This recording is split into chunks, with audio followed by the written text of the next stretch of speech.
really didn't align with what I needed to be intrinsically motivated. And so I quit. And it's one of the biggest regrets of my life is that I didn't continue on my athletic journey because when I quit it all. Today on the Sideline, I'm talking with the Vice Provost at the University of Memphis and Superintendent of University Schools. Dr. Sally Parish is up next.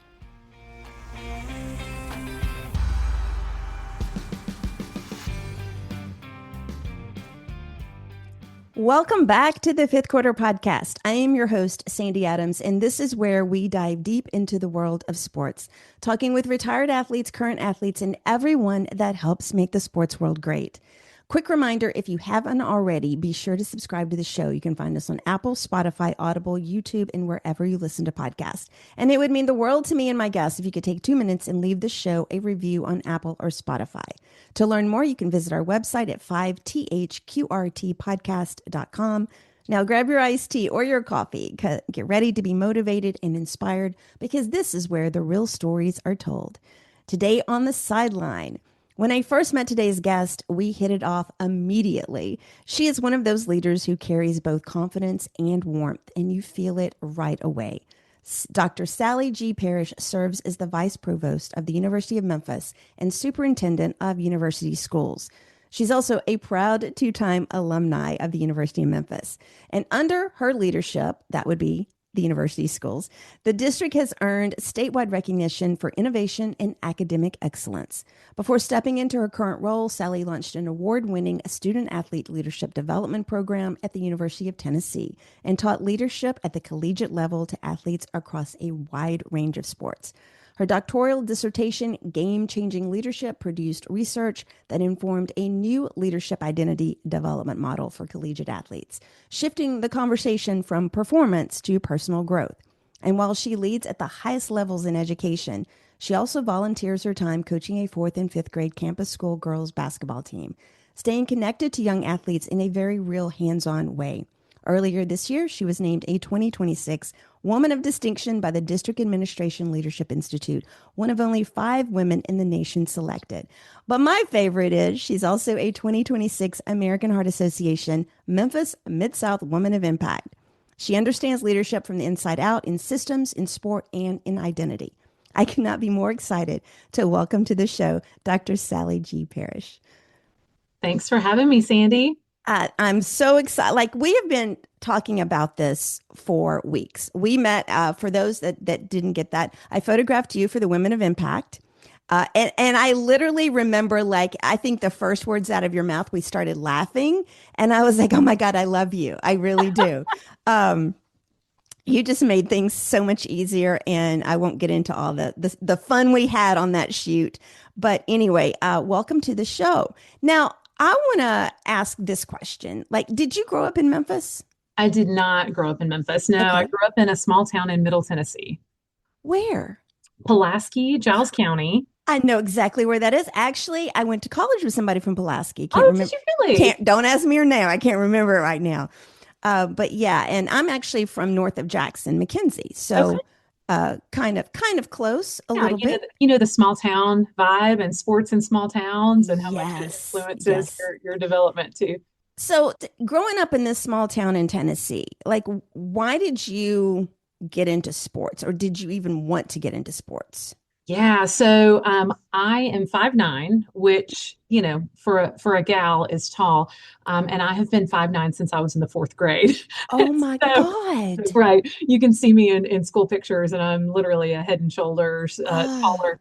right. So when you grow up in a small town and you're a real tall girl, you find your way onto the basketball team pretty quickly. And so grew up playing sports, grew up in a single parent home, was raised by my father. And so the way we connected was really through sports. And found that it was a place where me being tall wasn't weird.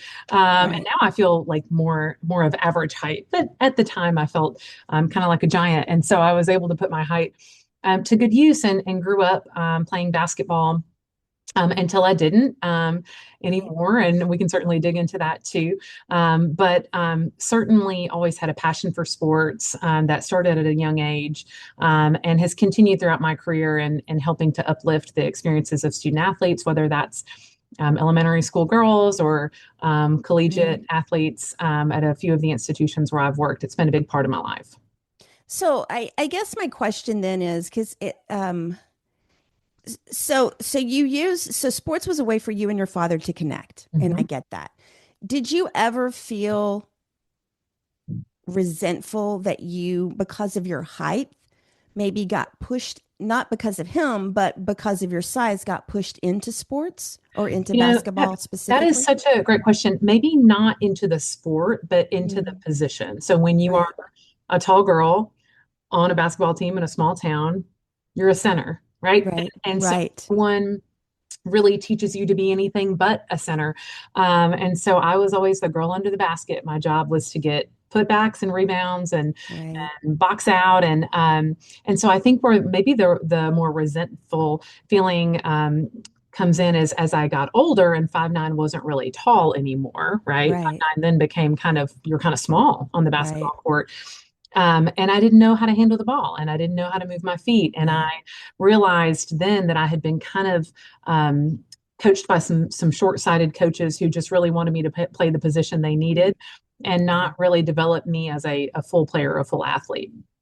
It's interesting because I'm very into the local sports scene in Memphis, and I go to a lot of the high school tournaments, and I have a huge awareness of what's going on and across the country. But I also see like especially at the high school level, less skills are being taught, and I don't know necessarily if it's because of the coaches themselves, like they've never been in a bigger position, and they're wanting their team to play the way they need them to pay for wins, right? That's right. I also see that these high school kids are playing more for Instagram highlights instead of learning, like, dunking is not playing basketball. Right. I mean, really. Um, and I think that I don't know necessarily if it's a shift away from skill sets, but I just think it's more visual now that the skill sets are not necessarily being taught. And I've had a lot of girls on here that have talked about, weight training. Their high school coaches did not believe in weight training for girls. And then they get to college and it's like, oh my God, I have to lift weights. Right. It's crazy. I digress just a little bit, but it's all relevant. So you get put into this position, you're playing this as a high school girl. Did you feel you had a leadership role then? Oh, no, Sandy. Interestingly, no. And I think this is kind of part of how I came to be someone who does what I do now. Right. I had a I had a not so great experience with a coach.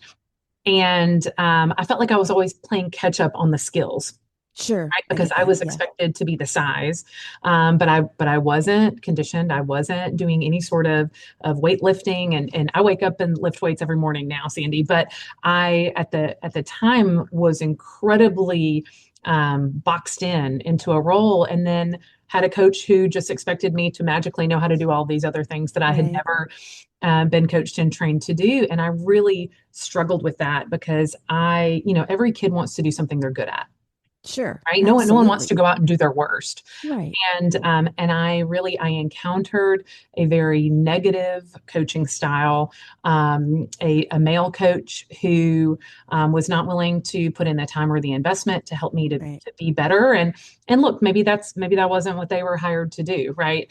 Mhm. But I found that the approach just really didn't align with my what I needed to be intrinsically motivated, and so I quit. And it's one of the biggest regrets of my life is that I didn't continue on my athletic journey because when I quit it all, Sandy. How I old were didn't you? run. I was a freshman in high school. I didn't run. I didn't jump. I didn't exercise. I Wow. was out. I was like, I am out. I'm done. I'm over it. And I didn't. I played, intramural ball in Mm, college and had fun and, was able to kind of rekindle like, oh yeah, I do love this and I do right. miss this and I do enjoy this. But it has really motivated me as a parent and as an adult to want to be that great coach and that great role Sure. model for girls and to provide encouragement and inspiration and motivation and support for college athletes. Because I didn't have that, and it's a huge regret of mine that I didn't have the internal drive and strength to push through that because you're a 14-year-old girl, right? Exactly. It's like I mean, teenage girls, I mean, that's just an awkward time It anyway. is, yeah. Yeah. And I'm growing up with a single dad, right? Didn't have a mom Mm, in the home to really give me that inspiration either. And so I walked away from it. And I think about it a lot in working with kids, both in and out of sports, right. working with college student athletes. Like I think about that a lot. And I think about being that person that I needed then that I didn't Sure. You know, it's interesting you talk about that. Some of the women had on here, um, and probably more so women than men have talked about how they had that one coach or that one experience that really just gave them a bad taste about their sport.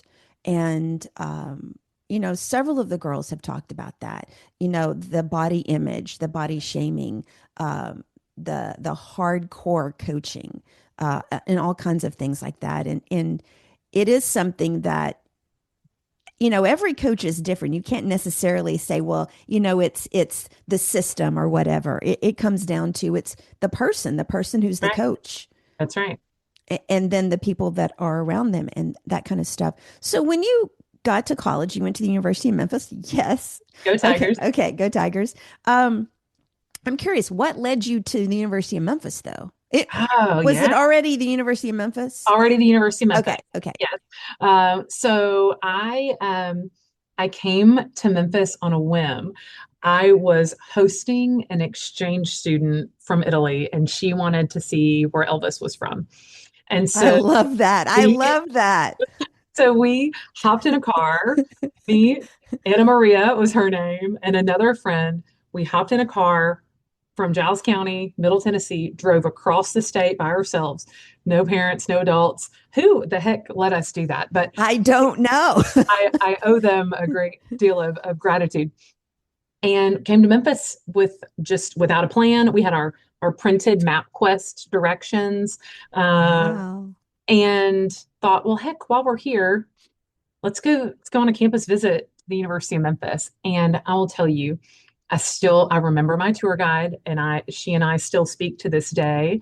Oh my God, I And love that. she's very involved with the University of Memphis Alumni Association, What's her name? Karima, and Karima McDaniel. I don't know her. And so she's lovely.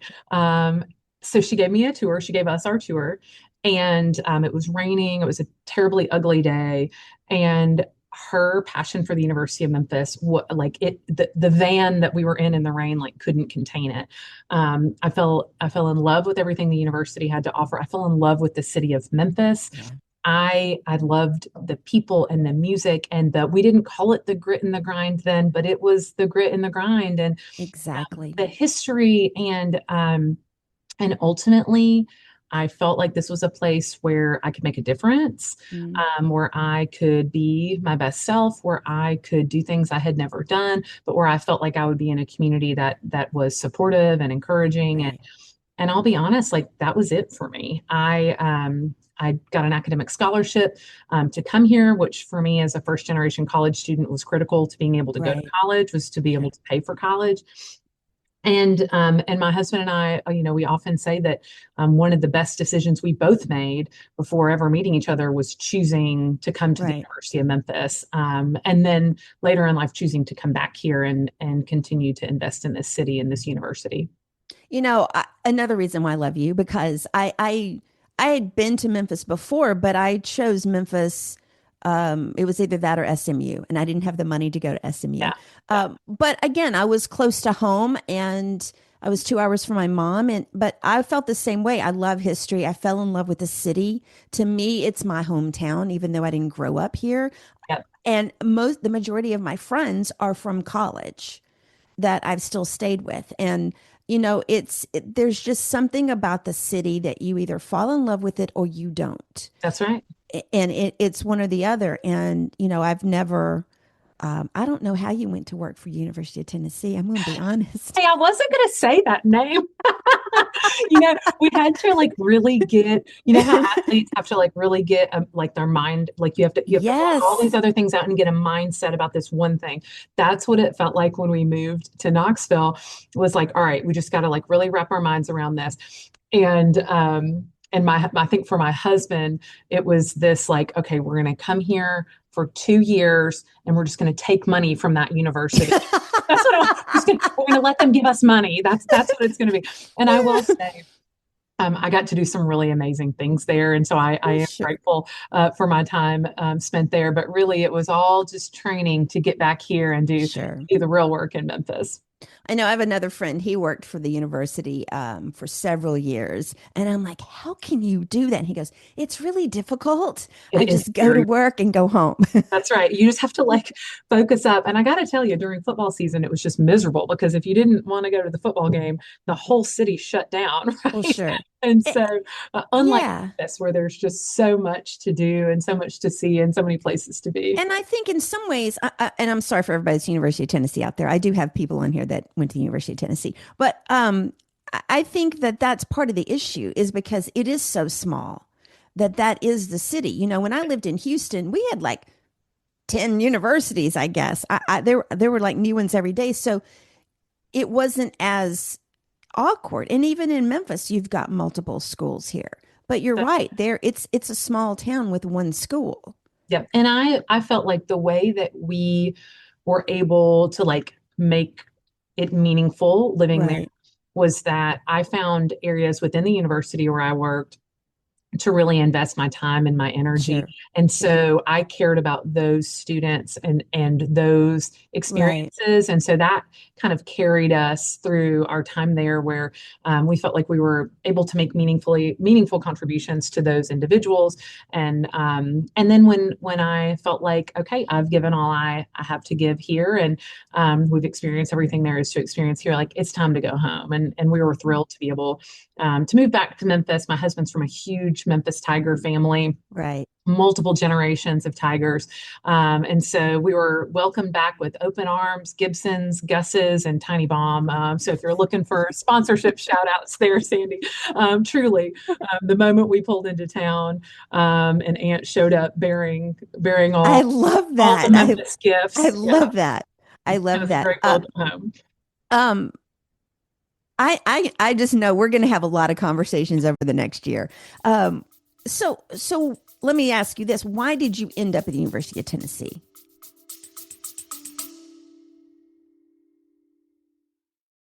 Real talk.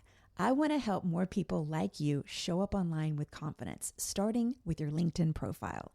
If your profile still reads like a job history instead of a reflection of who you are now, we need to fix that.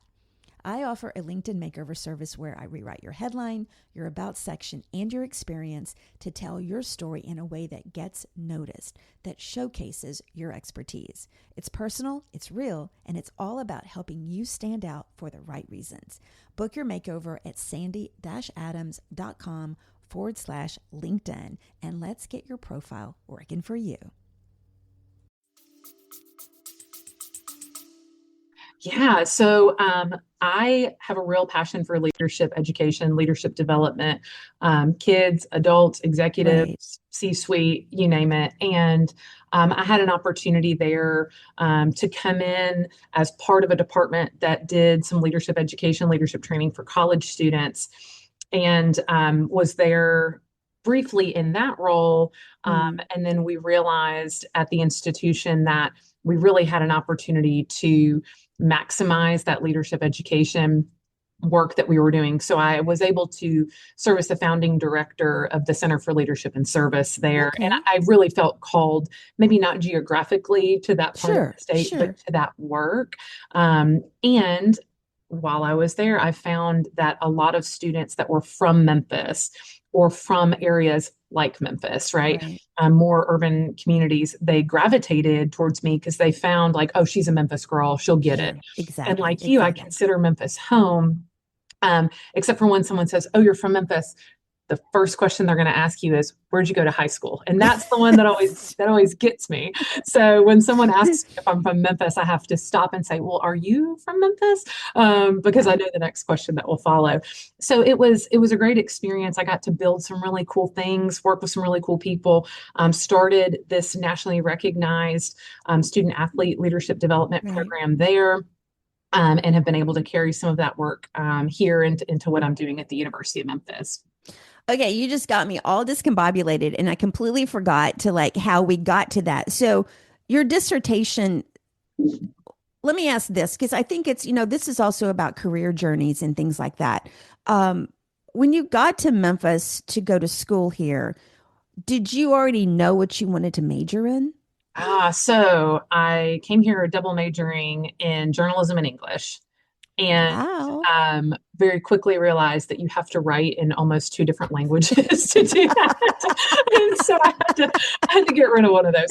So I got a journalism degree while I was here, but what I really majored in was student involvement. I did it all. I was student government president. I was president of my Wow. sorority. I was a frosh camp counselor and orientation guide. And so, for me, my major was really Yeah. the campus experience, and I had a really positive one. And I attribute those experiences to really everything that came after for me in my life. So then the dissertation topic, how did you decide on that? Yeah. So I um I started teaching leadership in a collegiate setting.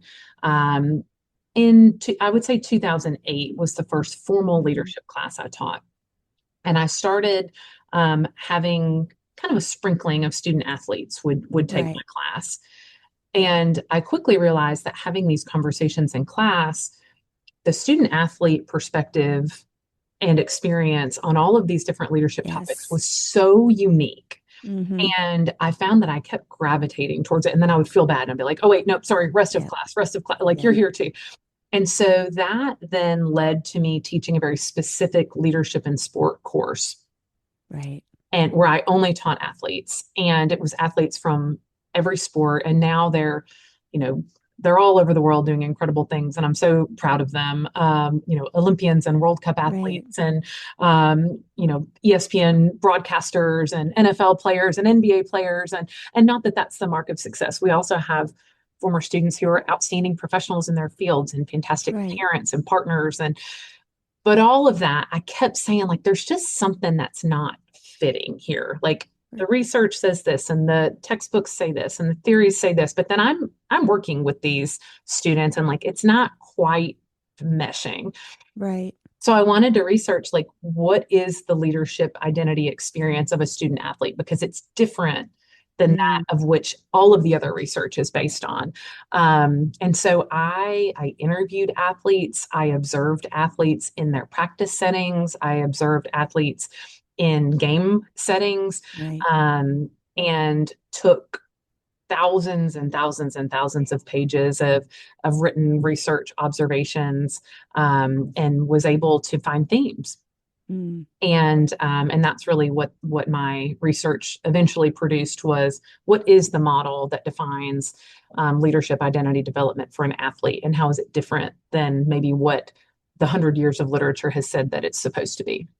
So what did you determine to be maybe the top idea that's different? Yeah, so I would say the one that really stood out the most was the idea of having a growth mindset. Mm. Student athletes really have to approach their day not just as an athlete, as like focus on the next shot, focus on the next play, but Right.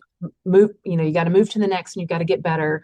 And you can't dwell on what didn't go right. You can't dwell on the call by the ref or the not call by the ref, or Yeah. what the coach is doing or what the coach isn't doing. You got to take personal responsibility for where you are, and have a growth mindset about how you can get better every day in Right. small moments. The concept of grit and perseverance really came through because every athlete in my study overcame some form of adversity, um, Sure. whether that's injury, whether that's a bad coach or a loss, or a loss of a teammate. And so those two really stood out. And then this concept of competitive purpose, of not Mm, just being competitive to be competitive, which we know, like, right. I'm very competitive. Like, I want to win, right? But now I'm coaching fourth and fifth grade girls, and I have to tell you that, like, yes, I'm competitive, and yes, I want to win. And half the time we leave the game, and the girls are like, "Who won?" Oh, I Because love that. we don't focus on the score, Right, right? It's right. about, like, but did you get better? Like, did we have our best rebounding day we've ever had? We had our best rebounding day we've ever had on Saturday. So I'm like, let's celebrate that. And so half the time we leave and they don't even know if we actually won the I game because love I'm that. so I pumped love up the whole time it doesn't matter. So it's that concept of competitive purpose, like being purposeful in your competition and wanting to win for something that's bigger than just you and your Sure. ego. So I can already kind of guess this, but if you take a regular person who does not play sports and you take an athlete who does,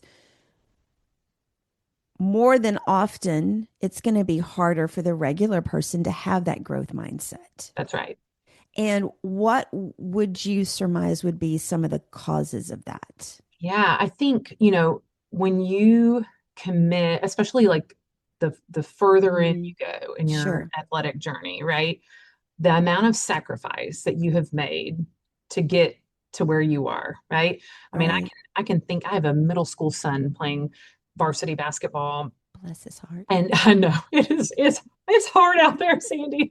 And then in the off season he plays AAU, right? So Right. he's just all the time basketball. And I think about how many birthday parties he sacrifices, how many Yeah. family dinners, how many like vegging out days playing video games, right? And so you take that and multiply it over the span of Mm, yeah.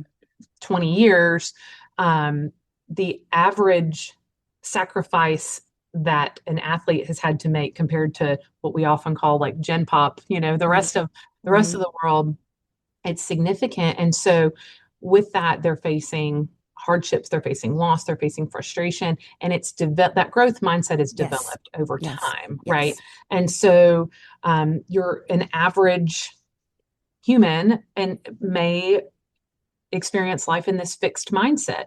In the world of education that I live in, beyond sport, we're really trying to cultivate that growth mindset in our school district, Sure. that everyone is not going to perform at the same level, Right. right? That's just like an unrealistic expectation. And I can take that all the way back to that bad coach that I had, where like you have this expectation that I'm performing at the same level. Well, I haven't had the same training and the same Exactly. experiences. Like that's not realistic. Exactly.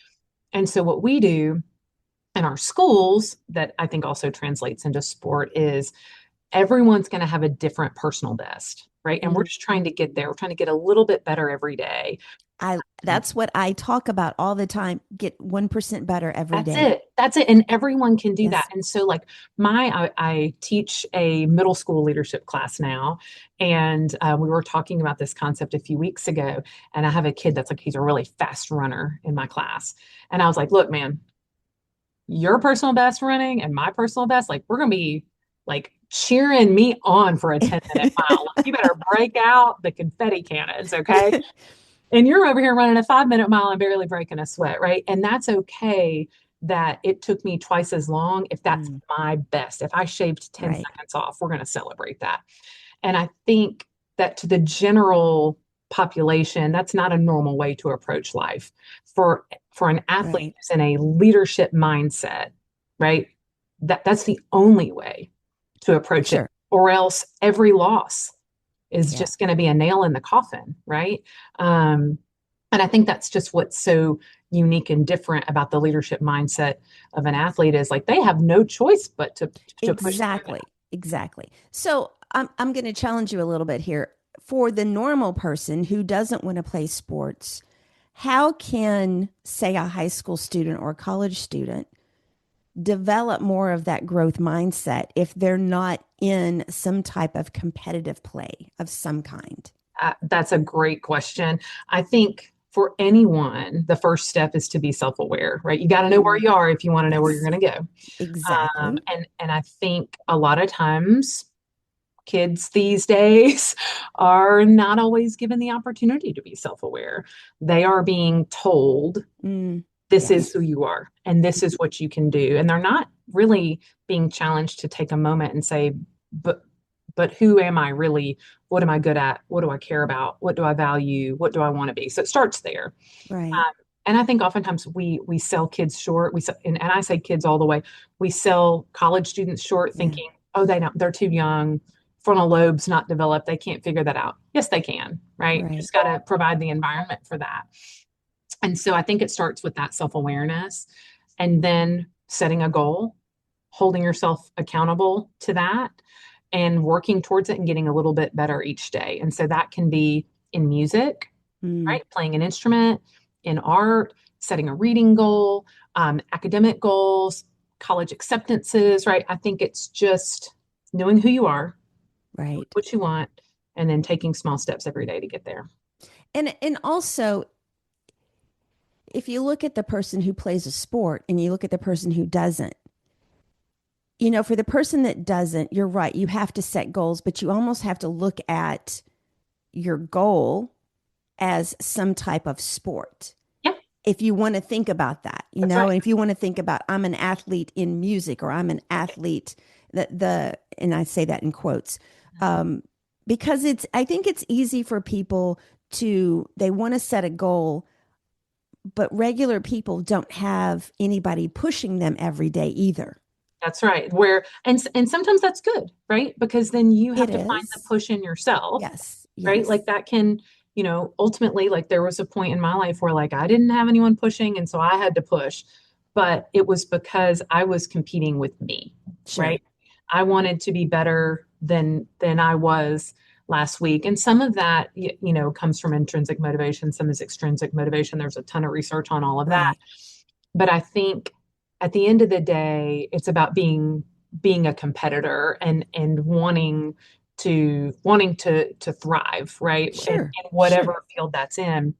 And sometimes you're just not like if you're in sport, you're gonna get a built-in adult that's in charge of Exactly. doing that. They may not do it well all the time, but they're in charge of doing it. Right. And in other areas of life, you got to find that. You either got to find that in yourself or you got to find it in a mentor somewhere else. I totally agree about that. So let's talk about, how did you get into being the vice provost at the Ah, University of Memphis and then as superintendent? yeah. So kind of on accident. I actually told someone this earlier today. I was like, well, I'm an accidental superintendent. Um, I was asked to chair a committee. Oh, wow. I like it all starts with that dang committee work. Sure. Never ask a driven woman to chair a committee if you don't want something to come out of Right. it. I was asked to chair a committee by a previous president at the university who wanted us to just take a deeper dive and look at what we were doing with schools at the university. Mhm. At the time, we had a preschool and an elementary school. And they were sweet little schools and had been doing wonderful things for 100 years. Right. And so he asked, hey, like, what are we doing well? What do we need to be doing more of? And this committee came up with a massive list. I think it was 53 recommendations. Oh my God. And over time, we spent a lot of Right. Right.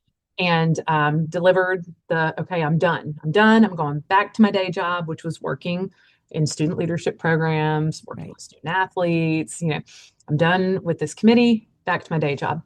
One of the recommendations was, hey, you need to grow these schools. Like, we can't just have this awesome thing and then drop it off at the end of fifth grade, right? Like, where are Sure. these kids going? We've cultivated this awesome community and then there's nowhere. Where does everyone go? Right. So that was one. And one recommendation was, hey, someone needs to be in charge of all this stuff, right? Mm. Not me, just someone. And then at about 7 o'clock that night, I got a call from the president's office asking me to show up for breakfast the next morning at the hotel across the street from what is now Oh, my office. wow. And then I found out that morning that someone was me and that we were indeed going to grow our pre-K five Mm. footprint to Right. serve all the way through high school. And I got to tell you, it's been a blast and an adventure ever since. We have opened a middle school, we've opened a high school, we've opened a school district, the first of its kind in the country. We've opened additional early childhood facilities, Right. and we just opened our second elementary school this school year. And so it's been a busy time. We have over 55 sports teams, not See, that's crazy. And it's funny because when I was reading that, I mean, I've been back in Memphis for 6 years. When I was reading that, I was like, I left Memphis and there was like a little bitty school over there in the corner of Zach Curlin. that's right. And then I'm like, where are all these other schools at? Yeah. Yeah. It's been just a period of completely unprecedented and tremendous growth. And, there's like the COVID pandemic smack dab in the middle of all of that, Yes, which yes. was just a really exciting time to work in K-12 public education. But, and I think, you know, at the end of the day, there were kids and families that wanted access to the type of education we provide. And if we can do it, then we owe it to those kids to do it. Sure. And we've been doing it ever since. And so it's a full-fledged school district with we have school locations on campus, and then we just opened one in the Sherwood Forest neighborhood, not far from South Campus. So I guess my question then is what kids are, what's the word I'm looking for? Okay to go there. Yeah, enrolled in our schools. Thank you. Yeah. Thank you. Yeah. So anyone, there's no academic requirement to get in. So we open the application every year, and then we do a lottery to fill the remaining seats. Faculty and staff at the university do get Sure. a priority, Right. as do siblings of currently enrolled kids, and then those that live within a 2-mile radius of our schools, Okay. because we do want to serve the neighborhood in Sure. which we're Sure. located. It blows my mind. We have every year when we conclude our enrollment process, we have over 1,000 kids on the wait list, which I think in some spaces would be something that people celebrate. Like, yes, we have something that like people Right. want. That's like so great. And for me, it's more about like, gosh, like I Yes. want to take all 1,000 kids. Yeah. And so Yeah. that's what we've been working towards, is increasing our footprint while maintaining our quality of education that we provide, and ensuring that students have a very robust educational experience. Like, we don't want to short anyone on anything. Sure. So like, if you want to play tennis, we've got you. If you want to play basketball, we've got you. And if you want to be on the Knowledge Bowl, like we're going to do Right. that too. And so as we've been growing, this will be our first year with a graduating class. So I'm stoked. I cannot wait to I'm see so those kids excited. across the stage. And then a lot of them are staying here at the University of Memphis. And so I'm so excited to like walk across Talk about campus. retention. Yes, I know. And there are some real shining stars. And we have kids that are getting recruited by Ivy Leagues and incredible institutions all over the country. And so we're gonna let some of them fly off and hope that they Right. return home and continue making Memphis a remarkable place. So let me ask you this then. How do you incorporate leadership into every grade level at Yeah, the schools? I'll tell you, I think that's something that we do really well here. Of course, it's developmentally appropriate at each level. So Sure, the way you talk exactly. about it in elementary school and the way you talk about it in high school are different. Um, our elementary school focuses on teaching life skills every week. Mm. So every week there's a different life skill that we focus on. And then on Friday, the whole school comes together and one classroom teaches the rest of the school, and parents included are invited to that, Oh, about that life skill. So it may be about respect, and that classroom is teaching everyone the value of respect. right. And we recognize students who are respectful as part of that program. The motto at campus school is respectful, responsible, ready, which to Hmm. me, if you were to boil down leadership into Right. 3 words, like those are 3 really good ones. So we do that with the early grades. And then in middle school, our model is project-based learning. And so students are taking real world challenges, Mm. applying a state academic standard to it. So we're still Right. teaching the state standard, but then they're coming up with solutions, right? And so I think it's really empowering, and it shows kids the impact that they can have on our community. I'm teaching a leadership class at our middle school for a group of students that have, leadership potential or aspirations. Sure. Um, then in our high school, this is really cool. So our high school students have the opportunity to take classes at the University of Memphis. And many of our students will graduate with over 30 credit hours at the U of M at no Oh my cost to their God. families. And so where we're teaching leadership at the high school is really in the space of like personal responsibility Hmm. and community responsibility and like being college students before you're college students. And in education, we talk a lot about the balance of challenge and support, right? Like you Right. can't give too much challenge and not enough support, or individuals will fail. And if you give so much support that there's no challenge, no one's going to grow. And so Sure. our high school is a great example of that balance of challenge and support where these students, like, they're going to change the world. I mean, they're starting Right. here in Memphis, and they're doing remarkable things. Every senior has a capstone experience where they're either researching in a lab, interning with a business, shadowing a professional. I mean, they're doing things, Sandy, that some of these things I didn't even do in college. I didn't do them till Yeah, I entered I the agree. workforce. Yeah, there was a lot It's of I didn't. incredible. Yeah. How do you, if you talk about leadership and athletes, specifically, let's talk about leadership for women, because Yeah. I think that that's something that I've kind of over the years seen such um, a weakness in. I've seen so many females who are doing incredible jobs, but yet they don't feel self confident. They don't feel like they have a voice. They don't feel like they have um, the right to speak up.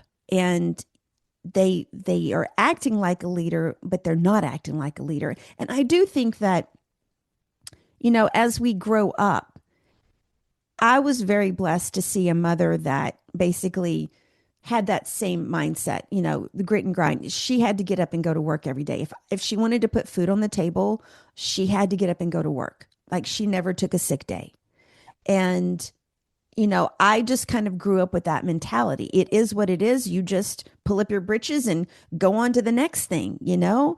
But a lot of women did not have that opportunity or that type of upbringing. So, how do you translate that for girls specifically?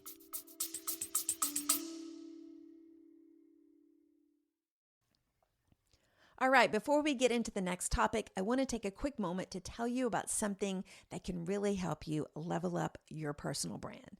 I've created an exclusive new book called The Visionary Personal Brand Playbook. It's perfect for those of you who have big goals but aren't exactly sure how to make your brand stand out, or for that matter, where to even start.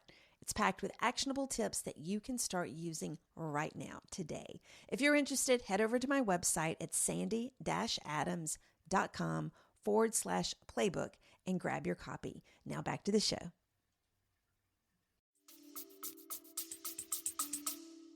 Yeah, I think that is why I feel so called Mhm. to coach these fourth and fifth grade girls, Yes. like it's I want them to each see their own individual potential and to not be afraid to lean into it. Like Exactly. it's okay to play tough, right? It's okay to be tough, and it's okay to play hard, and it's okay to Right. speak up, and it's okay to advocate for yourself and for others.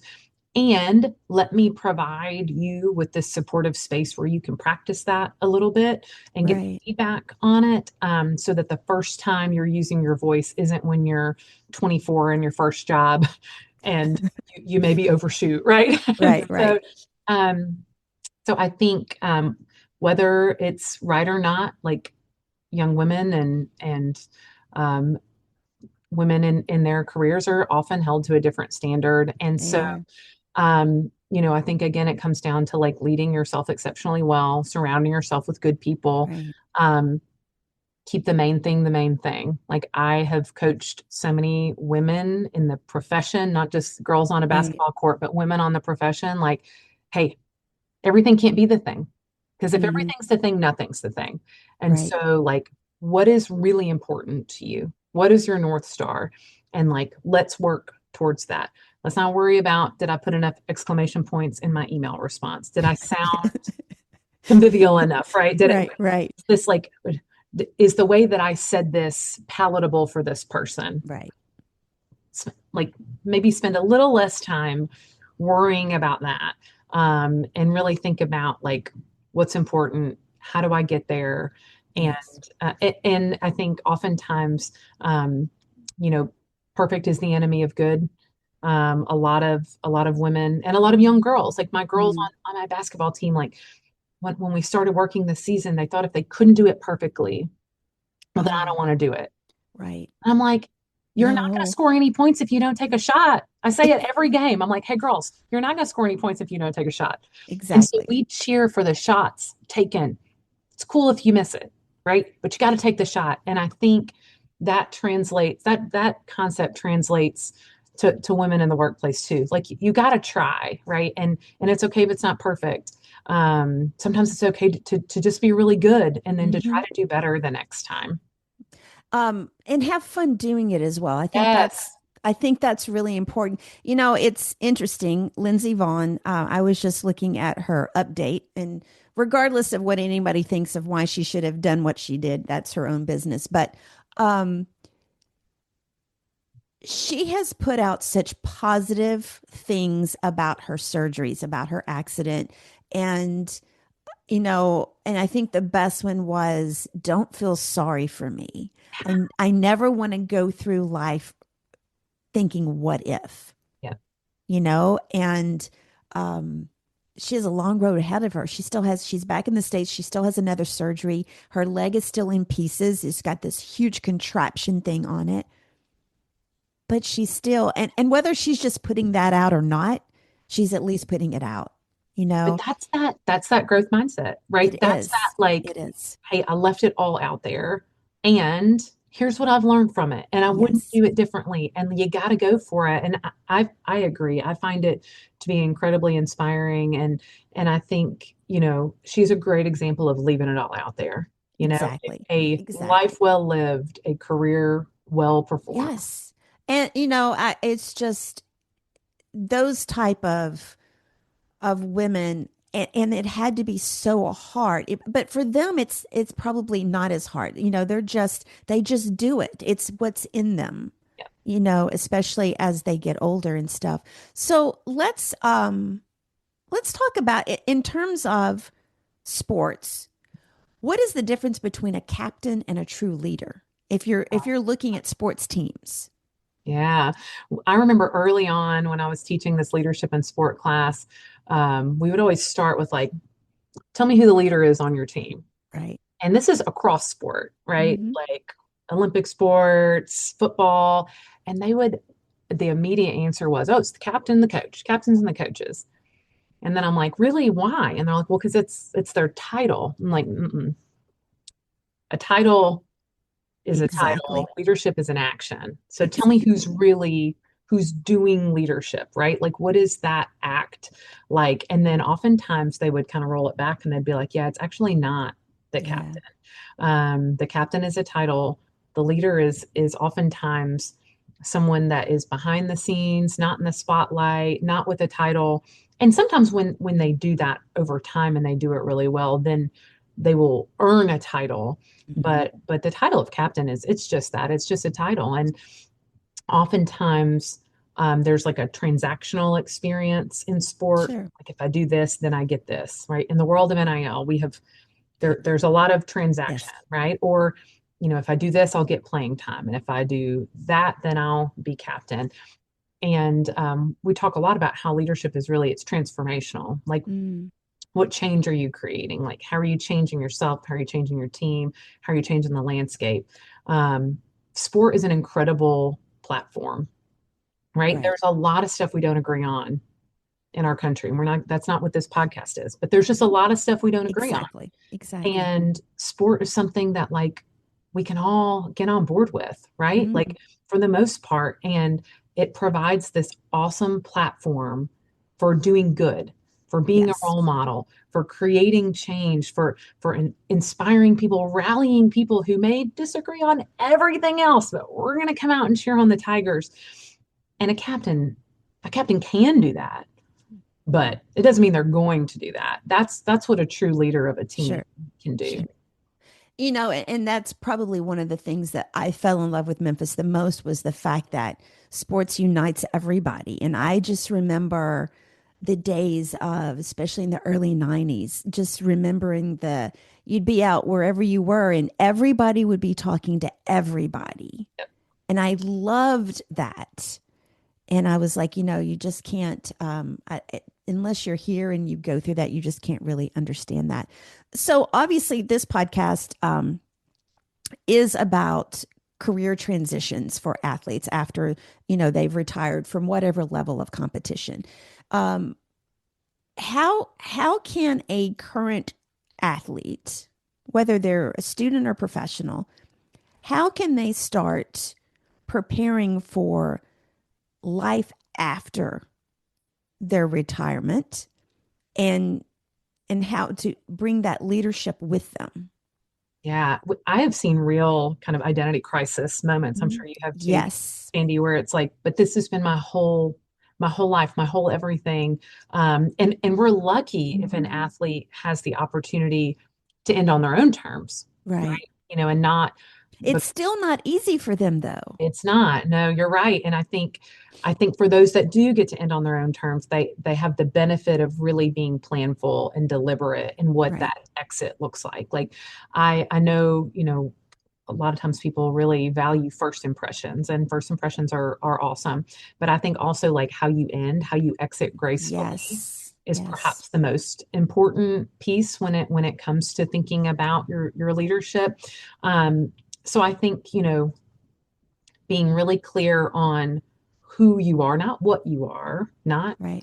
not your not the shirt that you're wearing or the number on your back, but like who are you? Like what do you value? Right? What are those things that are most important to you? What is your vision for yourself, for your career, for your family? And I know it sounds silly, and especially if you're telling this to like a 22-year-old man, but like write it down, right? Like write it down, put it somewhere where you can see it. Now it's not like Dear Diary, right? But Right. like I will sometimes, like when engaging with students and professionals, like don't just say you value it, write it down, Exactly. put it on a piece of Exactly. paper, and start to really think through, okay, I loved being an athlete because I valued hard work in the Mm. community of my team and tradition and pride and loyalty, right? How do I find that somewhere else, right? Is it in a profession that I feel like I can like contribute meaningfully to?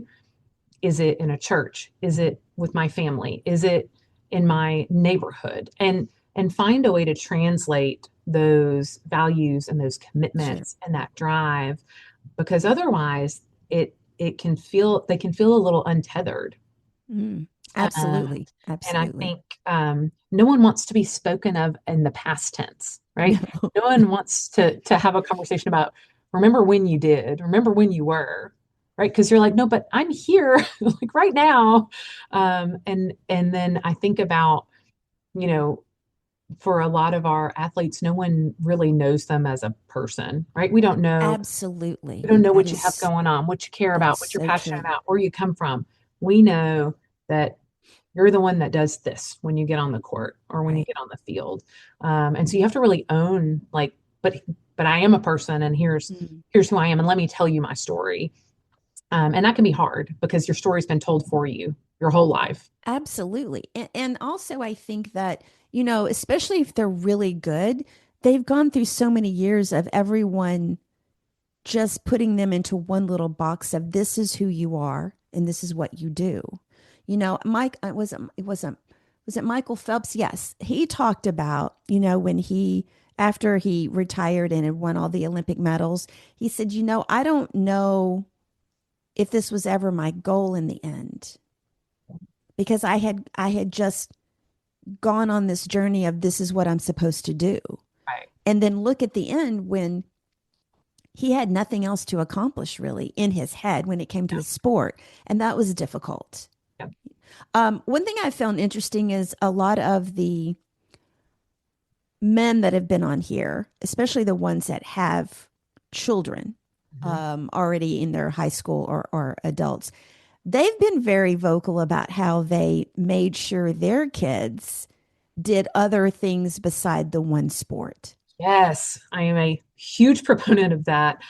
We see s- every year, it's like the age line moves back Yes, and yes, the number of parents, and I will say parents because at this age, that's who's making the choice. right, exactly. Parents single selecting a sport and then just going all in on Mm-hmm. that. And there's such a huge body of research that says that exposing kids to multiple sports and things Yes, outside of sport, right? Like my yes. daughter plays basketball and we're going to ballet today after school. Oh, I love And that. so that's teaching her creativity and discipline, and it's helping with her footwork, right? Mm, So there's right. that importance of really exposing kids to so much more than just that sport. But I see it at such an early age now where like Yeah. they're locked in, and it's not just a sport; it's this sport in this Yes. position. Yes. And I'm Yes. like, no. So I have a young woman on my team who is she's a tall girl, she's a strong girl, and she's always been played at the center. Right. And I'm Right. like, well, I'm going to teach you some guard skills, right? Just because you want to learn them. And Right. what else are you doing? What else are you into? Right? Mm-hmm. You're into anime? Awesome. Like, let's talk about that. Like, we should not be like singularly identity creating Exactly. for a fourth grader. No, I get that. And it just makes them also such well-rounded people when they have all these different activities and then they can make the choice as to what they want to do. That's right. And parents, sometimes I think that the parents are trying to relive what they didn't get to do That's right. or, trying to, I don't know, get into whatever it is.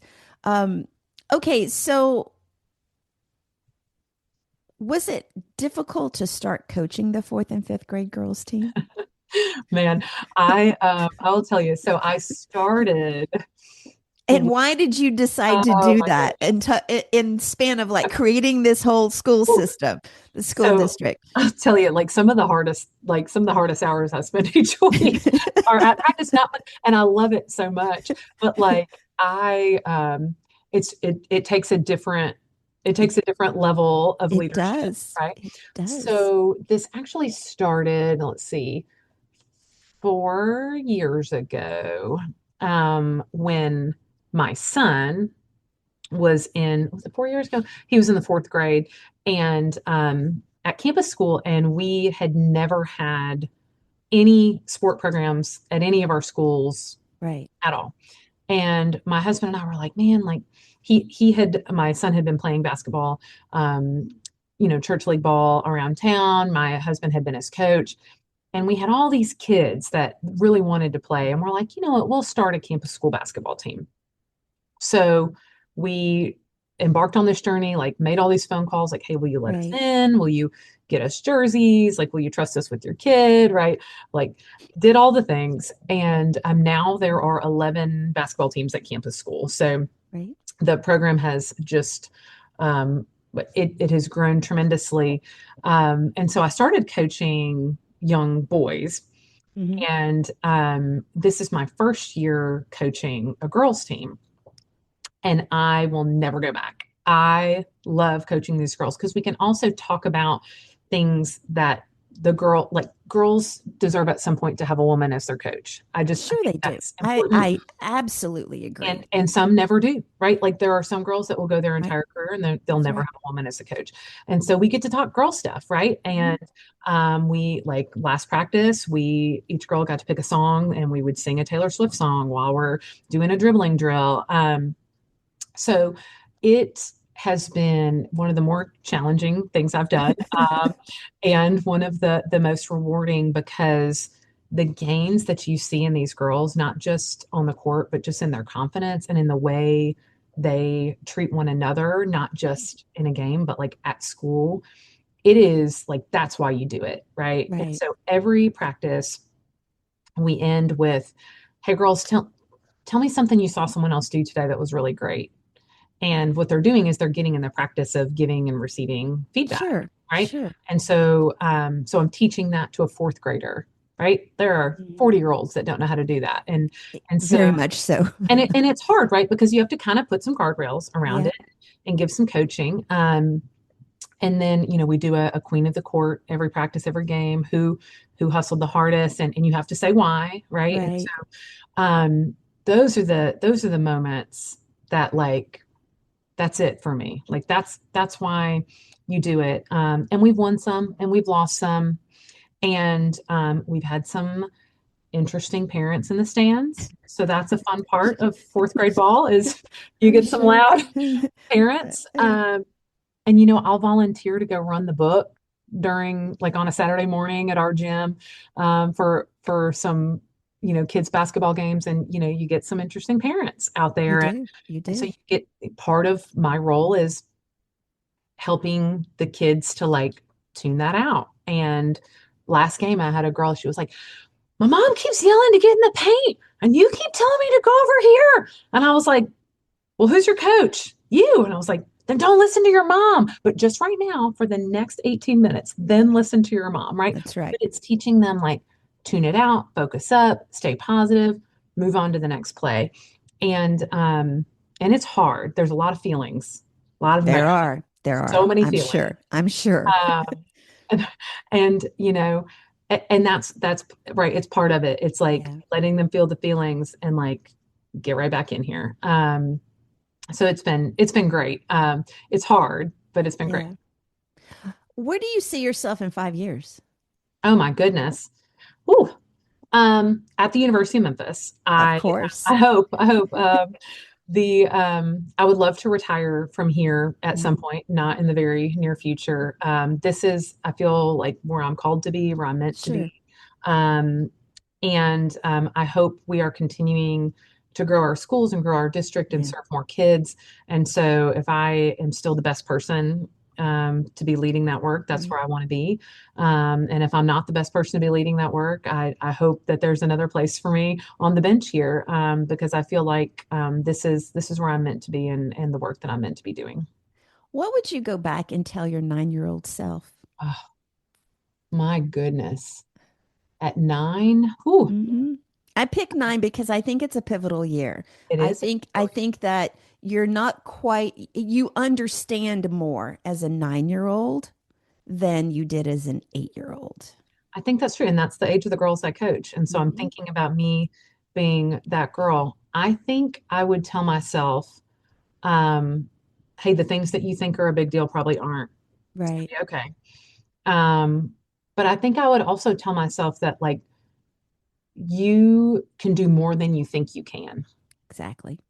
I think that's it, is you can do more than you think you're able of doing, and or capable of doing. And it's you're not going to get it right all the time, Mm, but you should still try to do those hard things. exactly. Okay, so flash fire Q&A. Right. Coffee or tea? Coffee. Okay. Early bird or night owl? Early bird at this stage of my life. Who was or was there a female athlete that you looked up to as a kid? A coach, Pat Summit. Ah, okay. What did 12-year-old Sally want to be when she grew up? A writer. Okay. If you weren't in education, what would you be doing now? I think maybe I would own a restaurant. Really? Yeah, and, like, maybe, like, have a garden also, and we grow the I produce, and then like anybody could that. eat there. Like, even if you can't pay to eat there, you could come and, like, pick vegetables and I have a like meal. that. I like that. What is your favorite? This is a side thing. What is your favorite restaurant in Memphis, or do you have one? Oh goodness. Right now, because this there's There's seasons so of much. everything. Yes. I Yes. would say Hog and Hominy. Okay. Yes. Okay. Now, here's what is your walk-up song if you had one? Your intro song, whatever. So I had a staff member play a walk-up song for me, unbeknownst to me, at a district-wide professional development event. So I had no idea this was coming on. And then I get out of my chair to go speak, and all I do is win is playing really loudly. I So, love but that. I think if I picked my own, I would pick Eye of the Tiger. Oh, yes, of course. Okay. Love that. Anything else of wisdom you want to share before we end this great little chat we've had? Oh, I've had so much fun with you today, Sandy. I'll end with what I always tell my girls. Every practice, every game, I tell them attitude and effort. That's all you got to do is give your best attitude, give your best effort, and the rest will fall into place. Absolutely. I love that. Sally, thank you so much for being on the show today. For having That me. that is it for today. Thank you all for listening, especially if you've made it all the way to this part of the show. I appreciate all of your support. Another reminder to subscribe to the show wherever you listen or watch. My mantra is like, share, and review. Follow us on social media at 5THQRT Podcast.